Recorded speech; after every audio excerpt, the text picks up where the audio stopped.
साथियों, यहाँ पर आप देख पा रहे हैं नाभिकीय विखंडन। न्यूक्लियर एनर्जी क्या होती है, नाभिकीय ऊर्जा क्या होती है, ये जो नाभिकीय विखंडन हो रहा है, न्यूक्लियर फिजन जो हो रहा है, वह किस तरीके से हो रहा है। आप देख पा रहे हैं कि एक न्यूट्रॉन आया, एक नाभिक पर टकराया, ये नाभिक दो पार्ट में डिवाइड हो गया, उसके बाद आगे अगेन न्यूट्रॉन जो है आगे के नाभिकों से टकराता जा रहा है और उसे दो पार्ट में डिवाइड करता जा रहा है और यहाँ से अपार ऊर्जा यहाँ पर निकल रही है। जैसे ये टकराया, ये जो अपार ऊर्जा निकली और इसी अपार ऊर्जा का हम लोग उपयोग करते हैं और न्यूक्लियर एनर्जी इसी को कहते हैं, नाभिकीय ऊर्जा हम लोग इसे कहते हैं। हम लोग विद्युत बनाने में भी इसका बहुत ज़्यादा उपयोग करना शुरू कर दिए हैं। तो आप देख पा रहे हो ये डायग्राम, यहाँ से आप समझिए, आया एक न्यूट्रॉन, इस पर टकराया, ये दो भागों में डिवाइड हो गया, फर्दर आगे न्यूट्रॉन गया, इससे टकराया, ये दो भागों में डिवाइड हो गया और यहाँ से जो एनर्जी निकल रही है उसी एनर्जी को हम लोग न्यूक्लियर एनर्जी कहते हैं, उसी का उपयोग करने वाले हैं। आगे एक और डायग्राम आप देख सकते हो, ये देख रहे हो, ये चेन रिएक्शन है, कंटिन्यूअसली ये रिएक्शन चलती जा रही है। जो परमाणु बम होते हैं वो इसी सिद्धांत पर आधारित होते हैं। यहाँ पर चेन कंटिन्यूअसली बनता है। ये कैसे होता है, इन सभी पर चीज़ें आज के सेशन में हम लोग डिस्कस करने वाले हैं कि क्या होता है नाभिकीय विखंडन, नाभिकीय संलयन, इस पर विशेष रूप से आज की क्लास होगी और मज़ा आएगा। बहुत शानदार क्लास लेकर के आया हूँ, तो फटाफट आप लोग जुड़ सकते हैं हमारे श्री रमा एकेडमी से। साइंस का डर कंप्लीट खत्म करेंगे हम लोग, क्योंकि हमारे द्वारा यहाँ पर पटवारी के लिए, एमपीपीएससी के लिए फिजिक्स, केमिस्ट्री और बायोलॉजी प्लेलिस्ट बना दिए गए हैं। आप लोग पूरा का पूरा चेकआउट करिए और पूरे के पूरे वीडियोस को देखिए, नोट डाउन करिए, रिवीजन करिए, मजा आएगा, गारंटी देते हैं। तो आज के सेशन को चलिए शुरू करते हैं न्यूक्लियर ऊर्जा से, नाभिकीय ऊर्जा से, न्यूक्लियर एनर्जी से। क्या होती है न्यूक्लियर एनर्जी, नाभिकीय ऊर्जा? मैंने अभी आपको दिखाया कि नाभिक के विखंडन या नाभिक के संलयन से जो अथाह अपार ऊर्जा हमें प्राप्त हो रही है, वही नाभिकीय ऊर्जा या न्यूक्लियर एनर्जी कहलाती है। क्लियर है? समझते चलिएगा। किसी भी रेडियो सक्रिय तत्व के, अगर हम लोग किसी भी रेडियो सक्रिय तत्व की बात करें, सक्रिय तत्व के नाभिक में होने वाले परिवर्तनों के दौरान नाभिक के द्रव्यमान में होने वाली क्षति का ऊर्जा में परिवर्तन होता है, वही नाभिकीय ऊर्जा कहलाता है। रेडियो सक्रिय तत्व, पहले तो ये क्या होता है, हमने पीरियोडिक टेबल अभी खत्म किया। पीरियोडिक टेबल में हमने तत्वों को बताया कि तत्वों को अरेंज किया गया है, अलग अलग टाइप के तत्व हैं, उनके गुणधर्मों के आधार पर हमने पीरियोडिक टेबल अरेंज की है। जिन साथियों ने नहीं देखा उसे देखिए, मजा आएगा। यहां पर बात कर रहे हैं रेडियो सक्रिय तत्व। वे तत्व कहलाते हैं जो कि रेडियो सक्रिय होते हैं, मतलब जिनमें से बिना मतलब हम नहीं देख पा रहे हैं, फिर भी उसमें से कुछ ना कुछ रेडिएशंस निकल रही होती है। ठीक, जैसे बहुत इंपॉर्टेंट है यूरेनियम 235, ये बहुत ज्यादा इंपॉर्टेंट रेडियो सक्रिय तत्व है। यूरेनियम, प्लूटोनियम, ये सारे ऐसे एलिमेंट हैं, तत्व हैं जो कि रेडियो सक्रिय तत्व कहलाते हैं। अब बात क्या हो रहा है, इन्हीं रेडियो सक्रिय तत्वों के नाभिक की बात हो रही है, न्यूक्लियस की बात हो रही है। तो इन्हीं न्यूक्लियस में होने वाले परिवर्तनों के दौरान इनके द्रव्यमान में होने वाली क्षति के कारण जो ऊर्जा, अथाह ऊर्जा, अपार ऊर्जा निकल रही है, उसी ऊर्जा को हम लोग नाभिकीय ऊर्जा कहते हैं। ये चीज आपको समझना है कि ये जो ऊर्जा प्राप्त हो रही है, ये दो तरीके से हो रही है। या तो नाभिकीय विखंडन होगा, मतलब नाभिक दो भागों में टूटेगा, या फिर दो नाभिक जुड़ के एक बड़ा नाभिक बनाएंगे, जिसको नाभिकीय संलयन बोलेंगे। तो आज के सेशन में नाभिकीय विखंडन और नाभिकीय संलयन, न्यूक्लियर फिजन और न्यूक्लियर फ्यूजन पर विस्तार से चर्चा कर रहे हैं, है ना। तो चलिए शुरू करते हैं। नाभिकीय विखंडन क्या होता है? नाभिकीय विखंडन मतलब इंग्लिश में न्यूक्लियर फिजन क्या होता है? तो साथियों एक भारी नाभिक विखंडित होकर के दो हल्के नाभिकों में परिवर्तित होते हैं और अपार ऊर्जा उत्सर्जित होती है। इसी को हम लोग नाभिकीय विखंडन, न्यूक्लियर फ्यूजन कहते हैं। फ्यूजन और फ्यूजन में कंफ्यूज मत होना। फ्यूज होना मतलब जुड़ना, आपस में दो चीज आपस में फ्यूज होकर के जुड़ गई, वो फ्यूजन है। फ्यूजन मतलब टूटना, विखंडित होना। तो नाभिक जब दो पार्ट में डिवाइड हो रहा है, विखंडित हो रहा है, वह नाभिकीय विखंडन कहलाएगा, फ्यूजन कहलाएगा। और जब जुड़ेंगे दो नाभिक और एक बड़े नाभिक का निर्माण करेगा तो वहां संलयन बोलेंगे, नाभिकीय संलयन या फिर न्यूक्लियर फ्यूजन बोलेंगे। इसे आपको ध्यान रखना है। ठीक, यहां पर आपको नोटिस क्या करना है, ये सब कुछ नाभिक की बात हो रही है, मतलब तत्वों की बात हो रही है। तत्व ही, परमाणु ही ऐसी चीजें हैं जिसमें नाभिक होता है। और वो नाभिक किन किन चीजों से बना होता है? पहला है प्रोटॉन, दूसरा है न्यूट्रॉन, मैंने डिटेल में बताया है। और इलेक्ट्रॉन उसके चारों तरफ घूमता रहता है। प्रोटॉन और न्यूट्रॉन इसके नाभिक में होते हैं। उन्हीं का द्रव्यमान न्यूक्लियर द्रव्यमान, नाभिकीय द्रव्यमान कहलाता है। इलेक्ट्रॉन को हम लोग नहीं काउंट करते हैं, तो वही परमाणु द्रव्यमान कहलाता है। ठीक, जिन साथियों ने पुराने टॉपिक्स नहीं देखे हैं उसे देखिए, क्लियर होगा अच्छी से। सबसे पहले नाभिकीय विखंडन, फ्यूजन की जो बात की, फ्यूजन करके देखा, एक्सपेरिमेंट किया, वो थे वैज्ञानिक अमेरिका के, जिनका नाम था स्ट्रॉसमैन और एक थे हॉर्न। ये दो वैज्ञानिक थे जिन्होंने विखंडन करके, एक्सपेरिमेंट करके देखा। ठीक, इन्होंने जब यूरेनियम 235 पर न्यूट्रॉनों की बमबारी कराई, फिर से समझोगे, यहां पर हम लोग ऐसे तत्वों को ले रहे हैं जो रेडियो एक्टिव हैं। और रेडियो एक्टिव तत्व कौन से हैं? यूरेनियम 235, प्लूटोनियम जैसे तत्व। इस पर उन्होंने न्यूट्रॉनों की बमबार्डिंग कराई और इस तरीके से कराई कि वो बहुत धीरे गति से न्यूट्रॉन जाकर के किसी यूरेनियम के नाभिक में जाकर के टकराने वाले हैं। क्या इतनी बात क्लियर है? तो जब बमबारी कराई, उन्होंने बमबार्ड कराया, तो उन्होंने पाया कि यूरेनियम के जो नाभिक हैं वो दो खंडों में विभाजित हो जाते हैं, दो पार्ट में टूट गए जैसे ही बमबार्डिंग कराई। किसकी बमबार्डिंग? न्यूट्रॉनों की। ये एक एक पॉइंट ध्यान रखोगे। और ये जो है, ये आप देख पा रहे हो, ये मान लेते हैं एक न्यूट्रॉन है और ये जो है ये एक रेडियो एक्टिव तत्व है। बार बार रेडियो एक्टिव तत्व बोल रहा हूं, आपको क्वेश्चन यहां से पूछा है।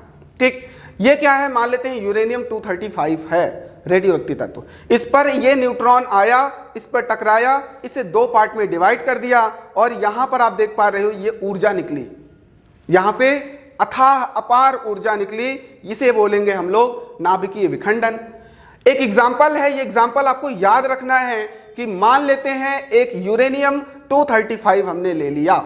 235 क्यों बोल रहे हैं? उसका द्रव्यमान की बात कर रहे हैं। नाभिक का द्रव्यमान ही उस पूरे परमाणु का द्रव्यमान होता है।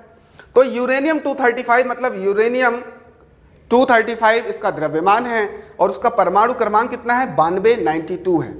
इस पर हमने एक न्यूट्रॉन को बमबार्ड कराया, मतलब एक न्यूट्रॉन आया, ये एक न्यूट्रॉन हो गया। इसे आपको ध्यान रखना है। ये न्यूट्रॉन आया, बमबार्ड हुआ, मतलब इस पर आकर के टकराया और ये बहुत धीमी गति से आकर के टकराएगा। जैसे ही ये चीज होगी, इनकी टक्कर होगी, तो ये जो यूरेनियम है दो पार्ट में डिवाइड हो गया। तो एक पार्ट बना बेरियम और एक पार्ट बना क्रिप्टॉन। ठीक है, क्या ये बेरिलियम नहीं है? बेरिलियम को Be से डिनोट करते हैं। ये बेरियम है जिसका परमाणु क्रमांक जो है 56 है और परमाणु भार जो है 141 है, 141 है। ये जो 235 है ये दो पार्ट में डिवाइड हो गया, एक तो 141 और दूसरा 92 मतलब 92।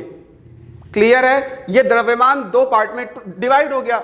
235 जो है दो पार्ट में डिवाइड हो गया, एक तो Ba बेरियम बन गया और एक क्रोमियम बन गया। कोई दिक्कत नहीं है। यहां पर आपने देखा इसका परमाणु क्रमांक 36, इसका 56, जोड़ोगे 92, इनका परमाणु द्रव्यमान जोड़ोगे तो 235 है। ये आपको इक्वेशन याद रखनी है, आपको कहीं पर भी पूछा जा सकता है। जब ये चीज होगी, दो न्यूक्लियस टूटे, एक न्यूक्लियस टूटा, दो पार्ट में न्यूक्लियस टूट गए, तो यहां पर 3 न्यूट्रॉन बाहर निकल रहे हैं। ये चीज इंपॉर्टेंट है कि जब न्यूक्लियर फ्यूजन होता है, नाभिकीय विखंडन होता है, तो यहां पर टक्कर के बाद, विखंडन के बाद कितने न्यूट्रॉन निकल रहे हैं? तो 3 न्यूट्रॉन निकल रहे हैं। अगर ये 3 न्यूट्रॉन फर्दर आगे किसी न्यूक्लियस को आगे टक्कर मारेंगे तो वो अगेन ये नाभिकीय रिएक्शन होता चला जाएगा और यहां से चेन बन जाएगा। तो हम यहां पर बोल सकते हैं कि इसका एक टाइप आ गया नाभिकीय विखंडन में, जिसको चेन अभिक्रिया बोलते हैं। ठीक, तो यहां पर आपको ये चीज समझ में आ गई। और साथ में यहां पर आप नोट कर लीजिए, बहुत ज्यादा ऊर्जा यहां पर, अपार ऊर्जा यहां पर निकलती है साथ में। तो इसे आप लोग नोट कर लीजिए। आई होप क्लियर है नाभिकीय विखंडन, न्यूक्लियर फिजन क्या होता है। यहां पर आप देख पा रहे हो कि एक न्यूट्रॉन आया, इस बड़े से न्यूक्लियस पर टारगेट किया, आकर के टक्कर मारा, इसे 2 पार्ट में डिवाइड कर दिया। इसको हमने बोल दिया फिजन प्रोडक्ट, मतलब हमारे 2 पार्ट में डिवाइड हुए न्यूक्लियस हो गए, नाभिक हो गए। एक नाभिक 2 नाभिक में डिवाइड हो गया। और यहां पर आप देख पा रहे हो 1 न्यूट्रॉन, 2 न्यूट्रॉन और 3 न्यूट्रॉन, 3 न्यूट्रॉन अलग से निकल गए और साथ में बहुत सारी ऊर्जा यहां पर निकली, बहुत सारी ऊर्जा यहां पर निकली। क्लियर है? यहां पर आप देख पा रहे हो अब यहां पर यह श्रृंखला अभिक्रिया चालू होगी, चेन रिएक्शन चालू होगा। एक बार मैं डायग्राम फिर से दिखा देता हूं ताकि आपको समझ में आए कि ये कार्य कैसे कर रहा है। यहां पर आप देख पा रहे हो ये बड़ा सा नाभिक, एक आया न्यूट्रॉन, टक्कर मारा, ये 2 पार्ट में डिवाइड, ये आपके 3 न्यूट्रॉन अलग से निकले, ये फर्दर इसे टक्कर मारा, 2 पार्ट में डिवाइड किया, 1 2 3 न्यूट्रॉन निकले और ये आगे बढ़ता जा रहा है। ठीक, सेम ऐसे ही ये भी, ये न्यूक्लियस टक्कर हुई, 2 न्यूक्लियस में टूट गया, 3 न्यूट्रॉन निकले, फर्दर ये टक्कर हुई, ये इसे डिवाइड किया 2 पार्ट में और 3 न्यूट्रॉन निकलते जा रहे हैं। चेन अभिक्रिया, चेन रिएक्शन चालू हो गई। ठीक, आई होप यहां तक क्लियर है। अब बात करते हैं श्रृंखला अभिक्रिया की, चेन रिएक्शन की, जो कि किसका पार्ट है? ये इसी का पार्ट है, ये हमारे फिजन का पार्ट है, नाभिकीय विखंडन का पार्ट है। क्लियर है? यहां पर चेन बन रही है, वह कैसी बनेगी? क्या हम उसको रोक सकते हैं, क्या हम उसको नहीं रोक सकते हैं? उस आधार पर 2 पार्ट में डिवाइड होगा। पहले समझो चेन अभिक्रिया, चेन रिएक्शन क्या होता है, श्रृंखला अभिक्रिया। जब यूरेनियम पर न्यूट्रॉनों की बमबारी होती है तो यूरेनियम नाभिक के विखंडन पर बहुत अधिक ऊर्जा व 3 नए न्यूट्रॉन निकलते हैं। ये मैं बार बार बोल रहा हूं, 3 नए न्यूट्रॉन निकलेंगे और बहुत अधिक मात्रा में ऊर्जा निकलेगी जब विखंडन होगा किसी नाभिक का। और वो नाभिक रेडियो एक्टिव एलिमेंट होना चाहिए, रेडियो सक्रिय तत्व होना चाहिए। क्लियर है? 3 न्यूट्रॉन निकलेंगे, वो 3 न्यूट्रॉन आगे के नाभिकों पर जाकर के टक्कर करेंगे। ये बहुत धीमी गति से चलने वाले न्यूट्रॉन होंगे, याद रखोगे। उत्सर्जित हो गया, ये उत्सर्जित न्यूट्रॉन यूरेनियम के अन्य नाभिकों को विखंडित करते हैं। इस प्रकार के यूरेनियम नाभिकों के विखंडन की एक श्रृंखला बन जाती है, इसी श्रृंखला अभिक्रिया कहते हैं। श्रृंखला अभिक्रिया, चेन अभिक्रिया, चेन रिएक्शन कहेंगे क्योंकि कंटिन्यू प्रोसेस चलती जा रही है। ठीक, ये भी 2 प्रकार के होते हैं। एक होता है अनियंत्रित श्रृंखला अभिक्रिया, जिसे हम कंट्रोल नहीं कर सकते हैं, इसलिए इसका नाम अनकंट्रोल चेन रिएक्शन हो गया। और एक टाइप होता है नियंत्रित श्रृंखला अभिक्रिया, मतलब कंट्रोल्ड चेन रिएक्शन, इसे हम लोग कंट्रोल कर सकते हैं। मतलब हमने फिजन फ्यूजन नाभिकीय रिएक्शन के में इस टॉपिक में हमने 2 चीजें पढ़ी है। एक होता है न्यूक्लियर फिजन और एक होता है न्यूक्लियर फ्यूजन, नाभिकीय संलयन और नाभिकीय विखंडन। विखंडन में हम लोग अभी चीजें पढ़ रहे हैं, अभी संलयन नहीं पढ़ रहे हैं।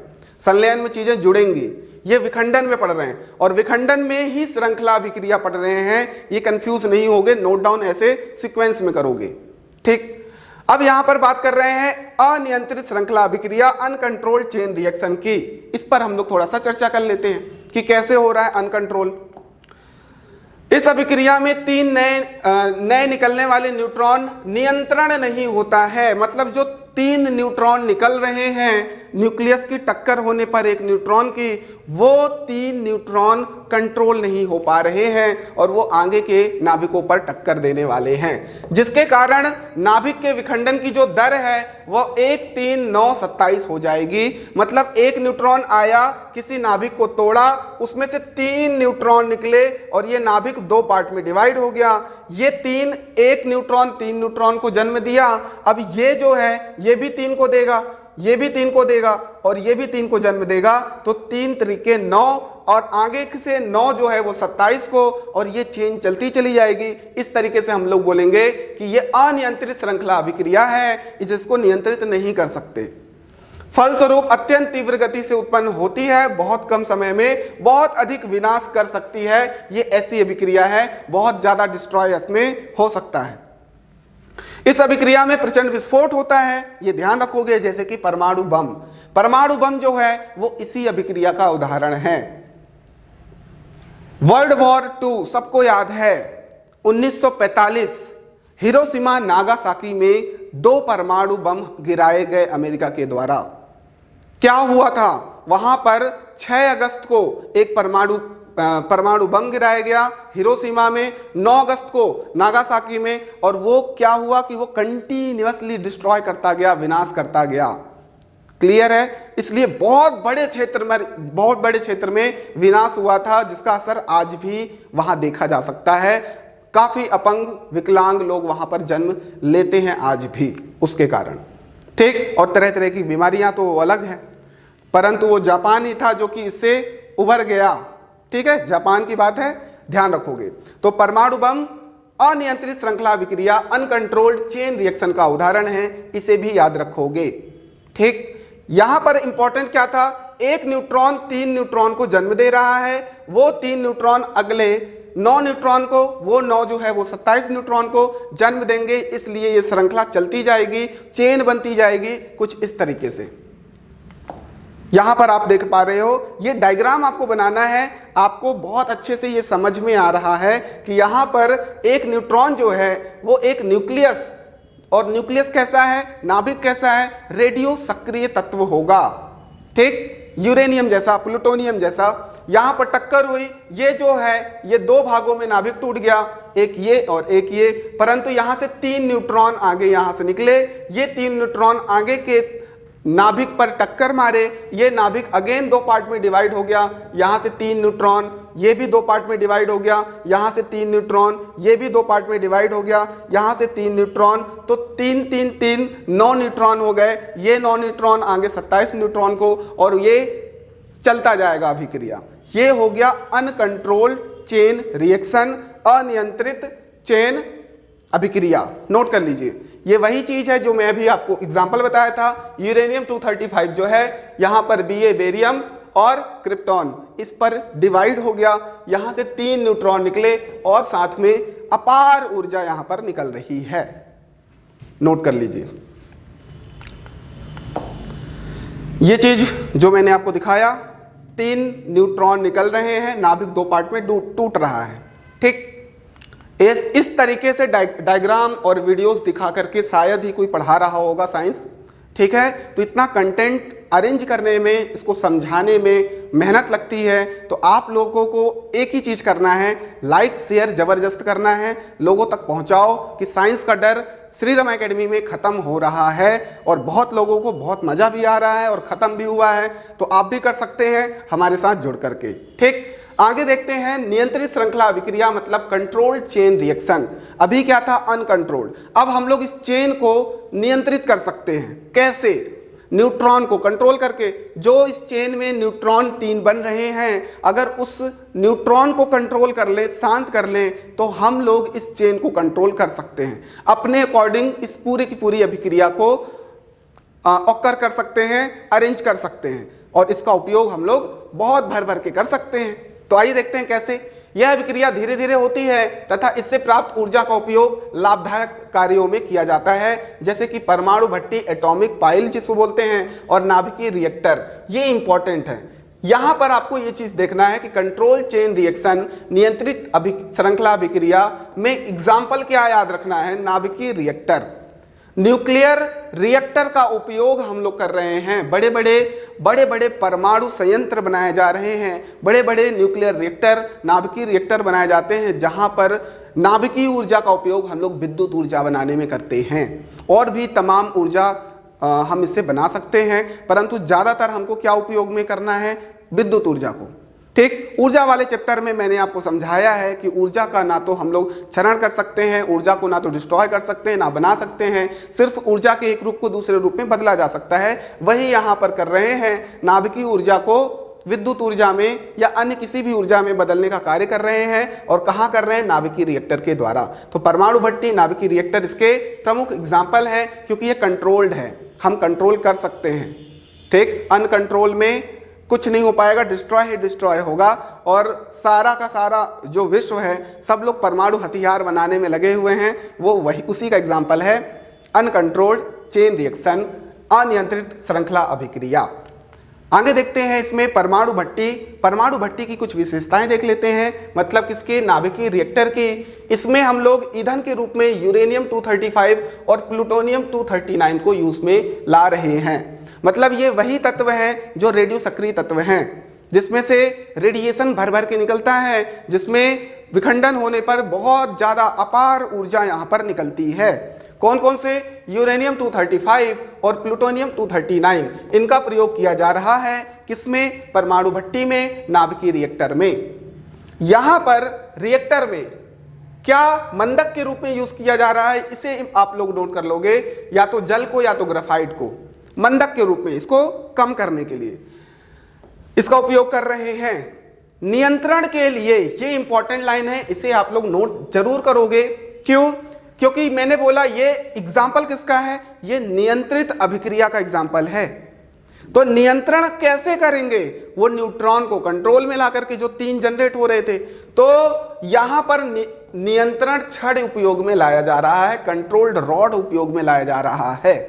ये कंट्रोल रॉड जो है कैडमियम के या बोरॉन के छड़ होंगे, ये आपको नोट करना है। ये बहुत सारे एग्जाम में पूछा गया है, आपको ये ध्यान रखना है।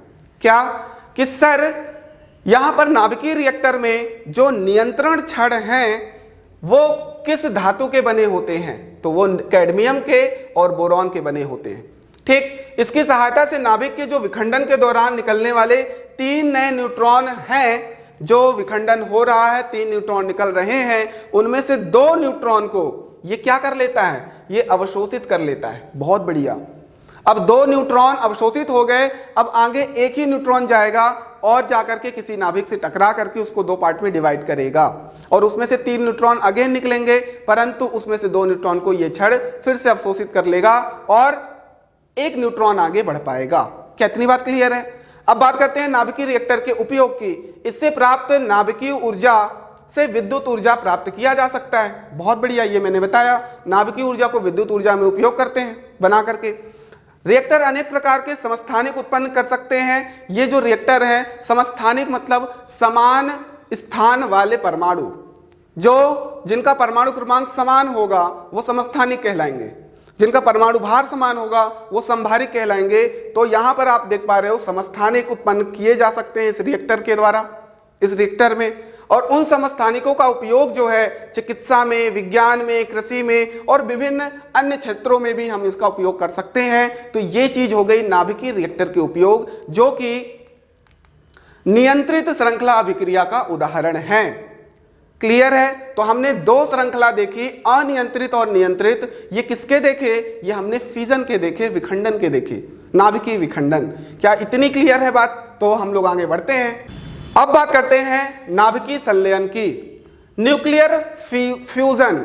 फ्यूजन मतलब 2 न्यूक्लियस आपस में फ्यूज होकर के जुड़ करके एक बड़ा न्यूक्लियस बनाएंगे, एक बड़ा नाभिक बनाएंगे। तो हम बोलेंगे इस रिएक्शन को न्यूक्लियर फ्यूजन रिएक्शन बोलेंगे, नाभिकीय संलयन अभिक्रिया बोलेंगे।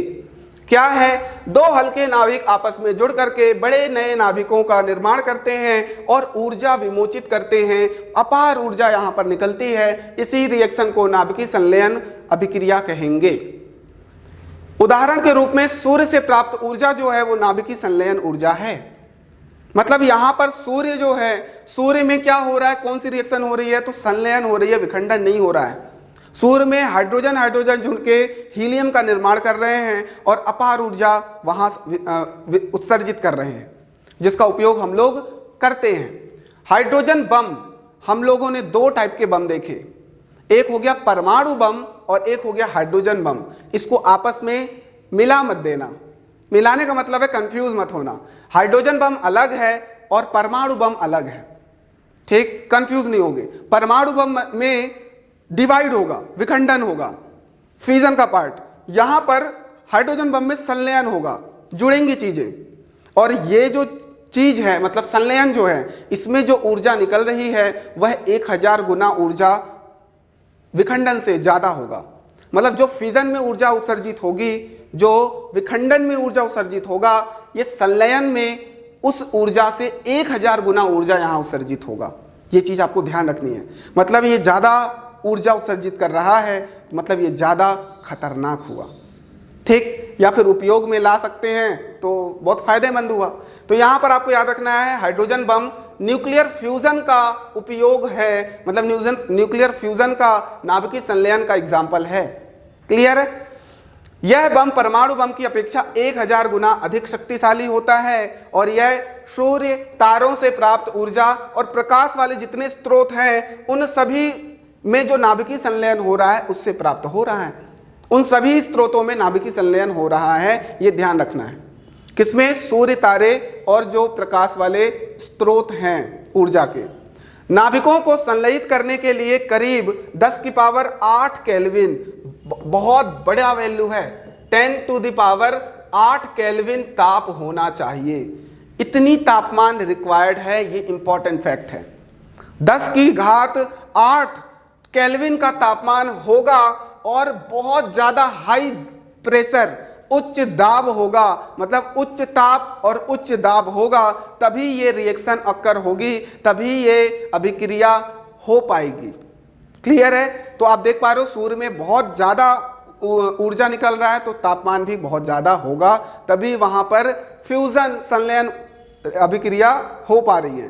तो नाभिकों को संलयित करने के लिए, दो नाभिक को जोड़ने के लिए कम से कम इतनी तापमान होनी चाहिए। ये फैक्ट याद रखोगे, 10 की पावर 8 केल्विन उच्च ताप और अत्यंत उच्च दाब की आवश्यकता होती है, ये ध्यान रखना है। और ये एग्जाम्पल याद रखना है कि हाइड्रोजन जो है, यहां पर ये जो हाइड्रोजन है, हाइड्रोजन का यहां पर एक परमाणु जो है, ठीक, इसमें आप देख पा रहे हो 1H2 है और यहां पर आप देख पा रहे हो 1H3 है। ये हाइड्रोजन के समस्थानिक हैं। मैंने हाइड्रोजन के समस्थानिक याद करवाए थे, एक होता है 1H1, एक होता है 1H2 और एक होता है 1H3। इसको प्रोटियम, जिसको नॉर्मल हाइड्रोजन बोलते हैं, इसको ड्यूटेरियम और इसको ट्राइटियम बोलते हैं। ठीक, 2 है यहां पर मास, यहां 3 है मास। ये देखो मास जो है, द्रव्यमान जो है बढ़ता चला जा रहा है, मतलब इसके अंदर प्रोटॉन की संख्या, न्यूट्रॉन की संख्या चेंज हो रही है। ठीक, तो प्रोटॉन की संख्या से हम बताते हैं परमाणु क्रमांक क्या है। तो प्रोटॉन की संख्या तो फिक्स होगी, क्या चेंज हो रहा है? न्यूट्रॉन की संख्या। इसमें एक प्रोटॉन बस है, इसमें एक प्रोटॉन एक न्यूट्रॉन, इसमें एक प्रोटॉन 2 न्यूट्रॉन। अभी समझाते हैं। ये जब आपस में जुड़ेगा तो हीलियम बनेगा 2He4 और एक न्यूट्रॉन यहां से अलग होगा। ठीक, ये रिएक्शन आपको याद करनी है। इसे आप लोग यहां पर बड़े बड़े अक्षरों में देख सकते हो। ये देख रहे हो, ये बम ब्लास्ट हुआ, वो भी कौन सा वाला? ये रिएक्शन जुड़ रहा है। कौन सा? जुड़ने वाला, मतलब संलयन वाला। परमाणु बम नहीं है ये।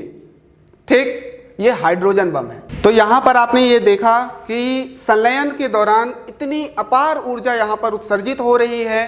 क्लियर है? ये नाभिकीय संलयन है। इसके पहले जो आपने देखा था वो नाभिकीय विखंडन है। इसमें 2 नाभिक संलयित हो रहे हैं, उसमें एक नाभिक टूट करके 2 नाभिक का निर्माण कर रहा है। दोनों में ऊर्जा उत्सर्जित हो रही है, परंतु ये जो है वो 1000 गुना ज्यादा ऊर्जा है नाभिकीय विखंडन के। ये चीज ध्यान रखना है। यहां पर आप ये डायग्राम से आप समझ पाओगे अच्छे से क्लियर कि यहां पर आपका हाइड्रोजन के मैंने बताए थे 3 समस्थानिक होते हैं। ठीक, क्या क्या? एक होता है 1H1, दूसरा होता है 1H2 और तीसरा होता है 1H3।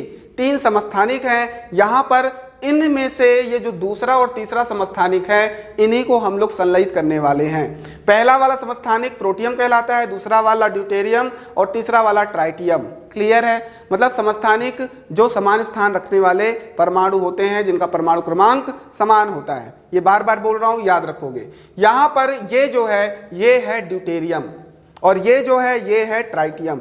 ड्यूटेरियम में एक न्यूट्रॉन है और एक प्रोटॉन है। यहां पर 2 न्यूट्रॉन है और एक प्रोटॉन है। प्रोटॉन की संख्या से ही पता चलता है उसका परमाणु क्रमांक। जिस भी नाभिक में जो इसके प्रोटॉन की संख्या होगी वही उसका परमाणु क्रमांक होगा, एटॉमिक नंबर होगा। और परमाणु द्रव्यमान के लिए मैंने क्या बताया था कि जो प्रोटॉन है और न्यूट्रॉन है इनको जोड़ने के बाद जो द्रव्यमान आएगा वो कहलाएगा परमाणु द्रव्यमान। क्या इतनी बात क्लियर है? तो यहाँ पर ये जो है ये ट्राइटियम हो गया और ये ड्यूटेरियम हो गया, आपस में फ्यूजन होकर के संलयन क्रिया यहाँ पर हुई और यहाँ पर आप देख पा रहे हो जुड़ने के बाद हीलियम का निर्माण हो गया। यहाँ पर एक न्यूट्रॉन, दो न्यूट्रॉन, तीन न्यूट्रॉन है, यहाँ पर आपको देख पा रहे हो दो न्यूट्रॉन, एक न्यूट्रॉन अलग हो गया और एक प्रोटॉन, दो प्रोटॉन जुड़ करके दो प्रोटॉन। और जिस भी परमाणु के पास दो प्रोटॉन होगा तो उसको हम कुछ और नहीं हीलियम कहेंगे। ठीक, तो हीलियम का परमाणु क्रमांक 2, परमाणु द्रव्यमान 4 हो गया 2He4। साथ में एक न्यूट्रॉन यहां से बाहर निकल गया, मतलब एक न्यूट्रॉन बाहर निकल गया। ठीक है, और साथ में अपार ऊर्जा यहां उत्सर्जित हुई जो कि आप समझ ही पा रहे हो। यहां पर यह ऊर्जा 1000 गुना ज्यादा है किसके? हमारे न्यूक्लियर विखंडन के, न्यूक्लियर फिजन के। जो नाभिकीय विखंडन हुआ उसमें जो ऊर्जा उत्सर्जित हुई उसके कंपेयर में यहाँ पर ये 1000 गुना ज़्यादा ऊर्जा उत्सर्जित हो रही है। इसे नोट कर लीजिए। आई होप ये पूरा क्लियर है। साथ में आप इसे भी नोट कर लीजिए, ट्राइटियम, ड्यूटेरियम, यहाँ नाम के साथ ये डायग्राम है, तो आपको ये सहूलियत होगी। एनर्जी यहाँ पर बहुत अच्छा निकल रहा है। क्लियर है? तो आई होप आपको पूरा का पूरा सेशन समझ में आया, मजा आया। इस तरीके का कंटेंट शायद ही पूरे YouTube पर कोई पढ़ा रहा है। वीडियोस भी है, यहाँ पर एनिमेशन है, यहाँ पर फोटोस हैं, सब कुछ आपको यहाँ प्रोवाइड किया जा रहा है और समझाने का पूरा प्रयास किया जा रहा है कि साइंस को बहुत ईजी तरीके से आपको समझा दे। तो मज़ा आ रहा है तो दबा के शेयर करिएगा, घबराइएगा नहीं। और हमारे टेलीग्राम ग्रुप से जुड़ जाइए, बाकी के सोशल मीडिया हैंडल से जुड़ जाइए। डेली क्विज यहाँ पर अवेलेबल कराए जा रहे हैं और आपको यहाँ पर करंट अफेयर से भी रूबरू कराया जाता है। ऐप डाउनलोड कर लीजिए, टेस्ट सीरीज वगैरह आपको मिल जाएंगे, टेस्ट वगैरह लगा सकते हो, क्विज वगैरह लगा सकते हो। तो साइंस में मजा आ रहा है तो दबा के शेयर करिए। स्वस्थ रहिए, मस्त रहिए, प्यार बनाए रखिए। धन्यवाद।